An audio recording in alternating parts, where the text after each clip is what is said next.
tattoos are about more than just the artwork.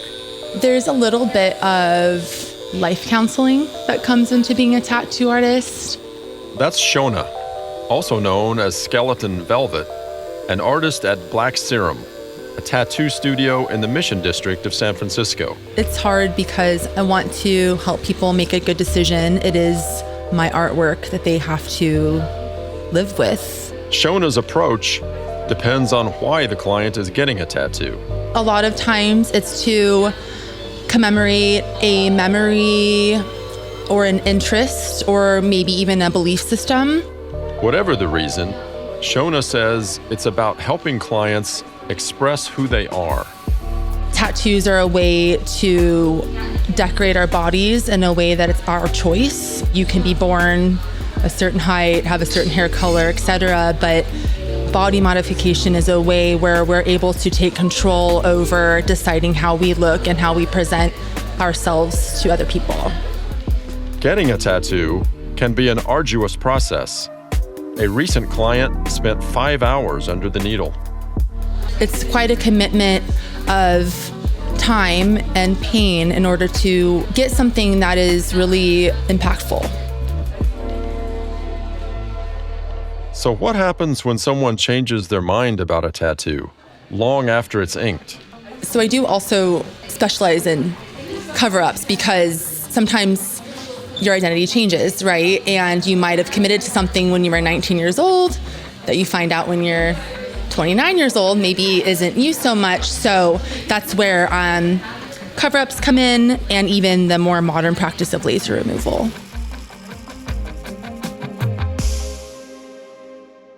People can change their minds about whether they want tattoos at any stage of life.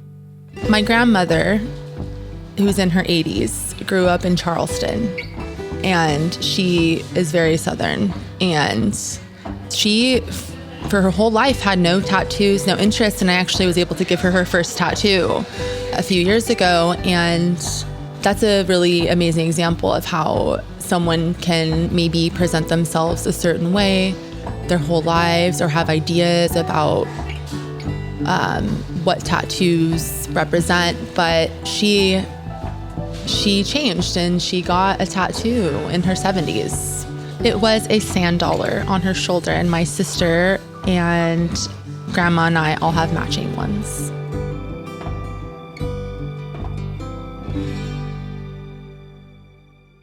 Whether you're aware of it or not, tattoos communicate something about who you are, and how you see yourself may change over time, according to Christian Wheeler, a professor of marketing at Stanford Graduate School of Business. Think about all the opinions you hold now, and think about all the opinions you held 10, 20, 30 years ago. Probably many of them have changed over time, and viewed through one lens, most of us would view that as a form of growth. Today, we're going to talk about beliefs, opinions, and identity, how they shape our polarized politics, and what we can do about it. This is If Then from Stanford GSB, where we sit down with faculty and explore how their research deepens our understanding of business and leadership. I'm your host, Kevin Kuhl.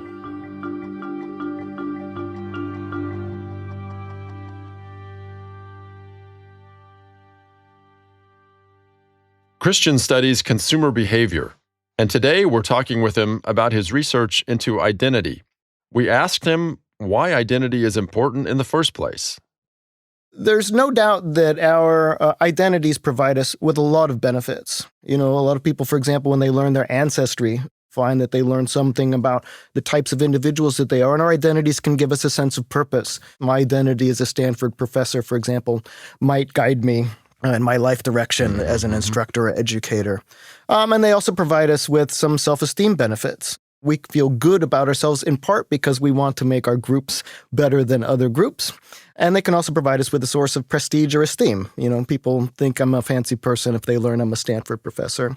So we can't deny the reality of all of these identity benefits. But what we can do is recognize their pernicious effects in matters of some discourse, right?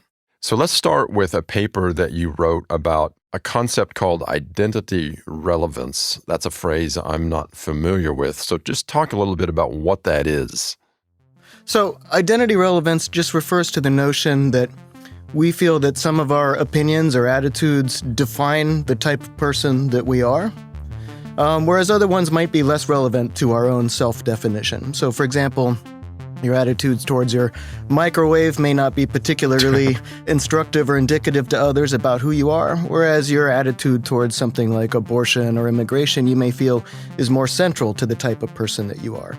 And what are you finding about identity relevance? What did your paper reveal? What our paper shows is that when people come to view attitudes and opinions towards, say, political policies or issues as relevant to their identities, they become more extreme in their attitudes. So I become more positive or negative towards an issue the moment it becomes relevant to who I view myself as being. And what are the implications of that? Well, the implications of that are that not only do we form more extreme attitudes, but that we prefer politicians who have more extreme positions on those attitudes. And we can look at extremity in a number of different ways. We did all of these in the paper. Extremity could mean, for example, the way attitude researchers think about extremity is if you have a 1 to 7 scale, say 4 is the midpoint. The further I get away from that midpoint, more positive or more negative, the more extreme I am. But extremity could mean other things. For example, having an unprecedented level of funding in favor of an initiative or taking strong action versus limited action in the near future. What led you to think about this in terms of sort of the psychology of what's happening here? Yeah, well, I've done a fair bit of previous work on identity. And what research shows in this area is that with our identities, we want our identities to be clear and distinct. So identities work best for us, you might say. They serve the psychological functions that identities serve more effectively when we know exactly what they are and they're different from other identities. And so we thought in this political context, for example, that if an issue that maybe previously wasn't identity relevant, but it became more identity relevant, these drives for clarity and distinctiveness might make me more extreme, because the more extreme I am, the more differentiated I am from the other side, the more distinctive that attitude is for me, and the better it's serving those identity functions. So clarity creates a kind of allure toward a more extreme position. Precisely. And some of my previous work had shown that when we have a desire for self-clarity, when we feel maybe that we don't know exactly who we are, or we're in a context where self-expressiveness is important, what you find is that people prefer products that are going to provide them that clarity. For example, products that are polarizing versus products that most people agree on.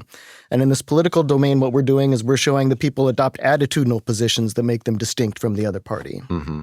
Often, at least recently, one of the remedies we've heard about for political polarization is, well, just listen to the other side. This is a big narrative now. But your paper suggests something different. What we were interested in this paper is not whether or not we ourselves are receptive to other people, but how we view other people who share our own opinions when they are receptive to opinions that are counter-attitudinal. So imagine, for example, that you're in favor of gun control, and imagine that I am as well. But I said to you, I just want to listen to the other side to see what the other side has to say about gun control. How would you view me as a person? Would you view me more favorably if I were receptive to, willing to engage with and listen to these counter-attitudinal opinions, or would you view me more negatively? That was the focus of this paper. And what previous research has shown is that we like people who are receptive. People who are receptive are viewed as more trustworthy, as more intelligent, as more collaborative. But this finding seemed to us at odds with what you see in the political sphere, right. Where someone like Gavin Newsom is viewed negatively for talking to somebody like Steve Bannon. And so how do you make sense of this contradiction in our intuitions on this issue and what the previous literature has shown? And what we found here is this distinction that you find between an opinion and an identity that might be associated with that opinion. So what our studies showed is that if I were to consume information, the pro-gun freedom or gun rights information, even though you and I are both in favor of gun control, you might view me more positively if you didn't know who the source of that information was. So it's very good for me to be open-minded to information that might contradict my viewpoints, but the moment you hear that information is coming from the other side. So the then messenger matters. The messenger is the entire effect. And so if you don't know the messenger, you view me more positively when I'm receptive than when I'm unreceptive. But if the messenger is someone from the other side, then you view me more negatively. Wow. That is quite a finding, actually, and seems to me to have, frankly, a kind of alarming implication if what we're trying to do is build bridges here. Have you had any feedback about this yet? We had some issues in opposition getting this through the publication process, but most people are struck by the finding, as were we. It's very difficult to turn this finding off. We'll hear more from my conversation with Christian Wheeler in a moment, including some practical approaches to handling political disagreements.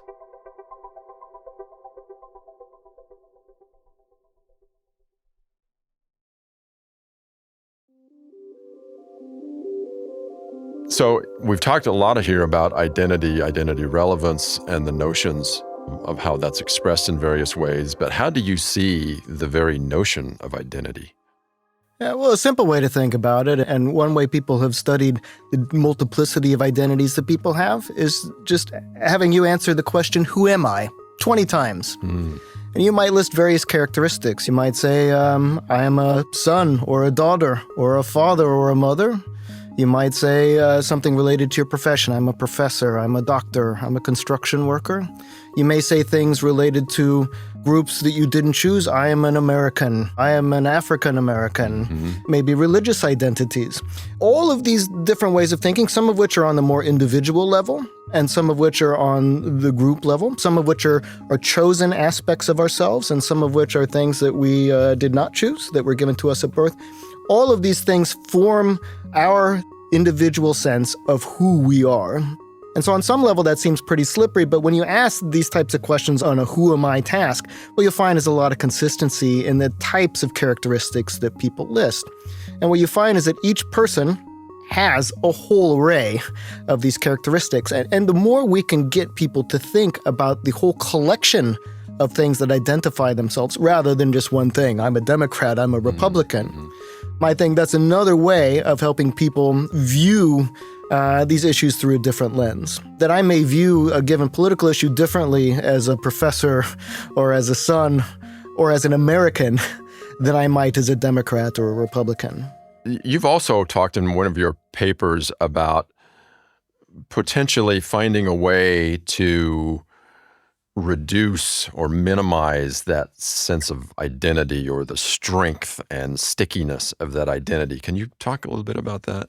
So from our own side, I think one useful thing that we can do is just to recognize that we're more than our opinions. As Whitman said, we all contain multitudes. But, what I find both in this research, but also in my personal interactions, for example, for academics who view their own ideas as being the core of their identity, is that the more I think of my attitude as me, then it becomes something that I need to defend very strongly. Right. Opinions can come and go, but if I think of opinions as me, well, I need to defend myself. But one useful thing to do, to think about, is that think about all the opinions you hold now and think about all the opinions you held 10, 20, 30 years ago. Probably many of them have changed over time. And viewed through one lens, most of us would view that as a form of growth. We are growing and expanding as people and evolving and changing our beliefs and opinions. And so maybe we don't need to hold them quite so dear in every circumstance. Right.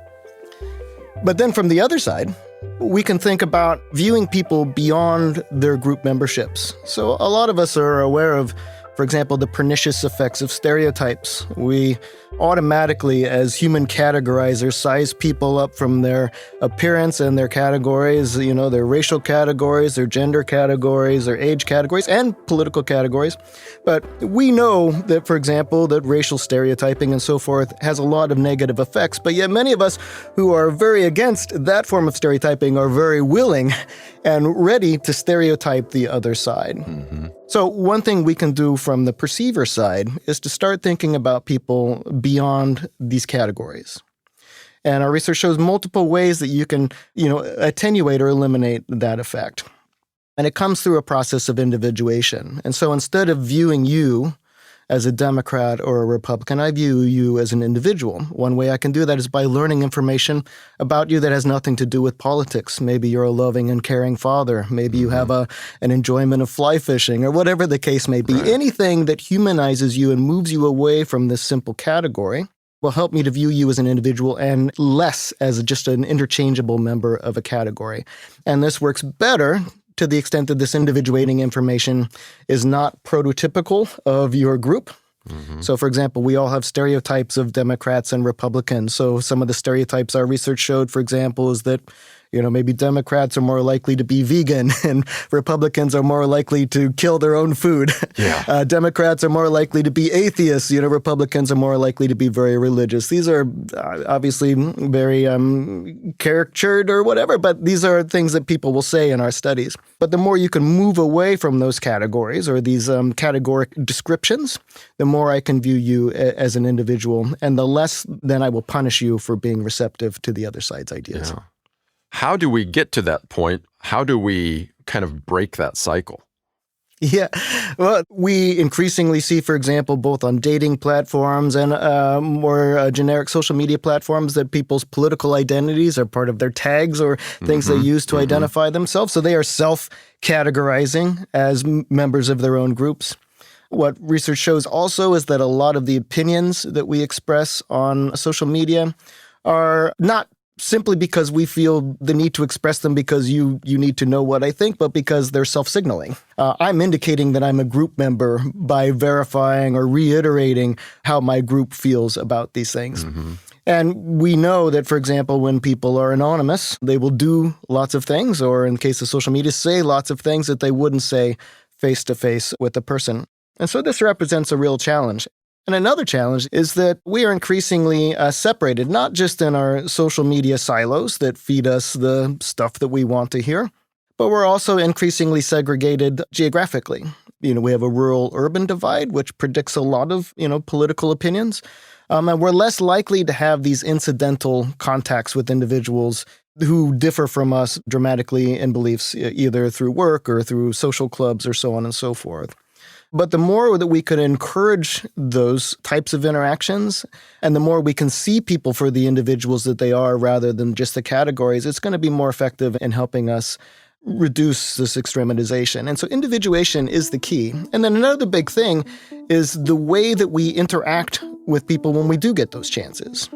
A lot of us who have strong political opinions or strong beliefs, the moment someone launches into something that may have any contact with a political belief that we have, many of us feel the strong need to defend our viewpoint and to attack the other person's viewpoint. And the more we can restrain from that instinct, the more effective we're going to be at individuating that person. And so one thing I just told you about earlier is not thinking of my opinions as me, that something needs to be defended, but just simply something that I happen to think. But also, instead of listening to your speech, to take notes, to show you that you're wrong, to adopt a different approach, to simply listen to understand how you feel and why you feel that way. And that's going to have two effects. One effect it's going to have is it's going to help me be less defensive and help individuate you, where you may have a basis or life experiences for your beliefs that I wasn't aware of, for example, and that might give me a different perspective. But also the moment I'm listening simply to understand, and I can also indicate that by acknowledging what you just said. Oh, I heard that you feel that gun control is good for these reasons, or so on and so forth. The less defensive you're going to be, because you're going to recognize that I'm not here just to shoot you down, but I'm here to understand where you're coming from. And then I can also use language that is going to also help de-escalate that. For example, in addition to acknowledging something that is effective as hedging. So instead of saying, Republicans always do this, or this always leads to that, sometimes I feel that some people do this now and then, or, sometimes this can go a little too far. And what you'll find is that the person is likely to reciprocate that ground. Sometimes I find that when people of this group tend to be this way, and it's like, yeah, I agree. Some of them can be that way. Yeah. And now all of a sudden, you're in a position where you can emphasize agreement with one another. Okay, we both agree that some people can go a little too far some of the time. And now we're on a team where we're in the middle ground. We're the sensible people in a world of extreme people. Maybe this is a good segue to talk about how we can apply what you studied and what you're saying here into an organizational setting. How does knowing this or having some understanding of these insights help those folks? How can they apply that? Well, I think exactly through the types of listening techniques and so forth that I just described, right? And discouraging use of labeling and stereotyping and so on and so forth. And again, this de-escalation, this detachment of identity from opinions, this listening to people as individuals. And then also, I think sometimes what you can do is force people to adopt positions from the other side in a systematic way. If you take some classic management research that I'm sure your listeners are familiar with, but for example, Ed DeBono's Six Hats perspective, where we can do this within individuals in a meeting, or, when we're considering this proposal, we're only going to think about the positive aspects of this proposal. Okay, now we're only going to think about the negative aspects of this proposal, where each type of person needs to adopt the other side of an issue. Just think about what are all the reasons that people might think this way. That can help reduce this. So the individuation that you're describing, how do you apply that in an organization? So one challenge I may have if we're from different groups, however those groups are defined, is you may view me as just another one of them, another interchangeable member of my group. But when I can say, you know what, I happen to disagree with my group on this viewpoint, or I happen to not be like my group in this area, even though I do agree with my group in this area, what that can help do is individuate me and make you view me as less of an interchangeable member of my group and be more receptive to my point of view on my focal topic. It's the difference between a caricature and an authentic human being. Absolutely. Right? And what you find with a lot of political issues that may creep into the workplace is that all of these political issues have multiple value structures that are relevant to them. And when we're talking about any heated political issues, we can think about it from the lens of different types of values. And those lenses that we bring to bear are going to make us think that a given policy is good or bad. So what are some examples of lenses in what you're describing here? Take a very heated issue like abortion. People who are in favor of abortion tend to think about the individual rights of the mother of the child and her ability to control her own life outcomes. And viewed through that lens, a ban on abortion seems like a terrible thing. You're impinging upon the rights and freedoms of this individual, and also maybe their ability to take care of the child going forward. Someone who is negative toward abortion views it from another lens. They think that you're ending a human life, and it's unequivocal that ending a human life is a negative thing. These are both reasonable approaches to this issue. Both of those things could very well be true. And to the extent that I am able to look at this issue from both of those sides, I recognize that it's not as black and white as I thought. And when I can do that, even if I may not come to agree with you, I could understand how a reasonable person might hold this viewpoint. And it seems to me that, again, in the context of someone who's a leader in an organization, modeling this could have a positive effect on the culture. Yeah, absolutely. And then again, finding those areas of common ground, right? And I think if you look politically in the United States, we have much more common ground than we might think. I mean, I think we want a lot of the same things. We want prosperity for individuals. We want our children to be well educated and so forth. We want reasonable infrastructure, right? It's only when, we have this team-oriented thinking that we lose sight of this large common ground that is much larger than our areas of disagreement. Well, thank you, Christian. I found this exceedingly interesting, and thank you for doing this research. Oh, thanks for having me. It was my pleasure.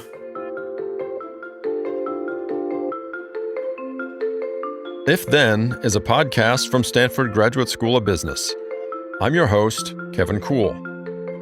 Our show is written and produced by Making Room and the content and design team at the GSB. Our managing producers are Michael McDowell and Elizabeth Wylezik Stern.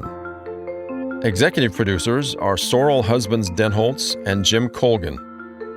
Sound design and additional production support by Mumble Media and H. Ash.